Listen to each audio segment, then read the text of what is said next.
Hey, good morning, everybody. Welcome to another Daily Market Report brought to you by Mike Bjork. Today is Friday, TGIF, everybody, and it's March 16th, so one day before St. Patrick's Day. So happy pre-St. Patrick's Day, everybody. Hope you guys have a good, safe weekend here coming up ahead. We do got a bit of economic news release scheduled today, so we'll just jump right on into it. And we'll start off with the consumer price index for February.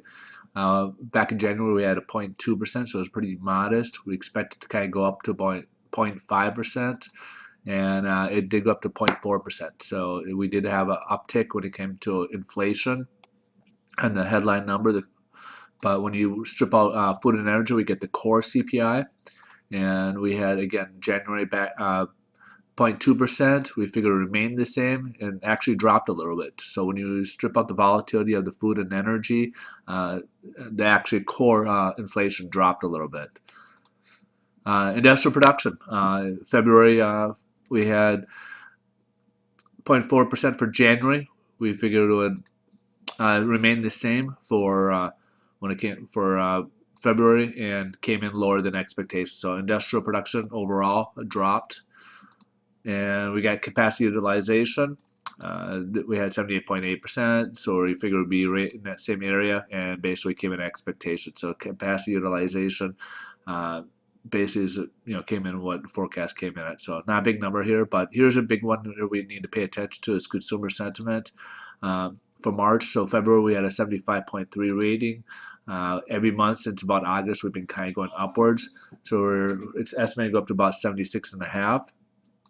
And actually we dropped down to 74.3. So this is the first time since about August we've dropped in the consumer sentiment. So we really need to kind of watch this because if people are feeling not so happy about the economy, we could slide back into another recession as they stop buying and such. So as we've been seeing lately, the retail and other numbers have been looking better.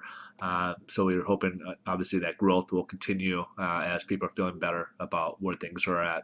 So let's jump over to the headline news today.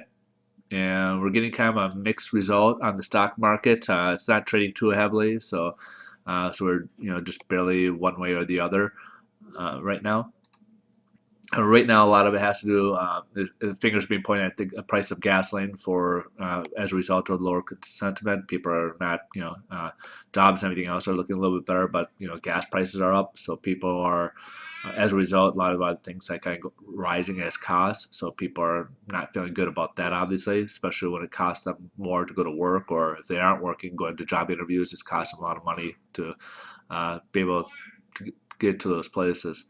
Right now, currently, oil is about 105 a barrel, so we're still up there quite a range, and so here in Southern California, we're paying almost $5 a gallon, so other people are probably a little bit more fortunate in other parts, as I believe we're about 388 average here in the U.S. So let's go ahead and take a look at the interest rates and see what the bond market's doing and how it's being affected. So as we can see, we started the morning down a little bit lower from where we left off. We had a decent rally, kind of closed the gap where we left off. As we can see, we had started off down here, and which would have created a gap. We did kind of close that. We started off down here. We even were down a little bit, and we pulled upwards a little bit. Now we're about 15 basis points. So we probably, right now the rates are a little bit higher, primarily because we're at a lower cost point on the bond market here. Now, if you take a look at this downward trend here, we do have a chance of closing in this a little bit. It's going to be 102.60 is going to be a tough one to get ahead, but we could potentially get up that.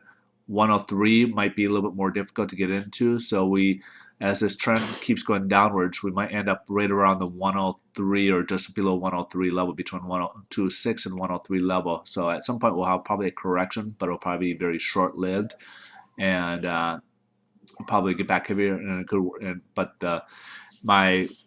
If you are in a position where you need to lock, I would lock once, especially once we're up there, or if you have to lock, you have to lock. But for the time being, I would be very cautious and try to get locked in as soon as possible, because I think we've kind of seen the best of what we've had to offer so far with the markets.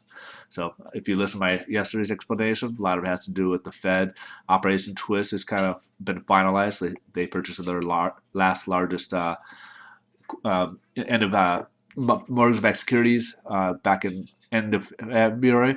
So with the lack of demand for it, so now they're trying to figure out what the private investors are figuring out where the pricing should be at. So there's going to be some fluctuation, some volatility here in the markets over probably next month or so as they figure out where they think the bond market should be priced. And of course, with the economic news kind of shows some improvement, some of that money will be probably brought over to the equities market. So all right, folks, you guys have a wonderful weekend. Be safe, have a good time, and again, happy St. Patrick's Day to our Irish friends, and see you guys on Monday.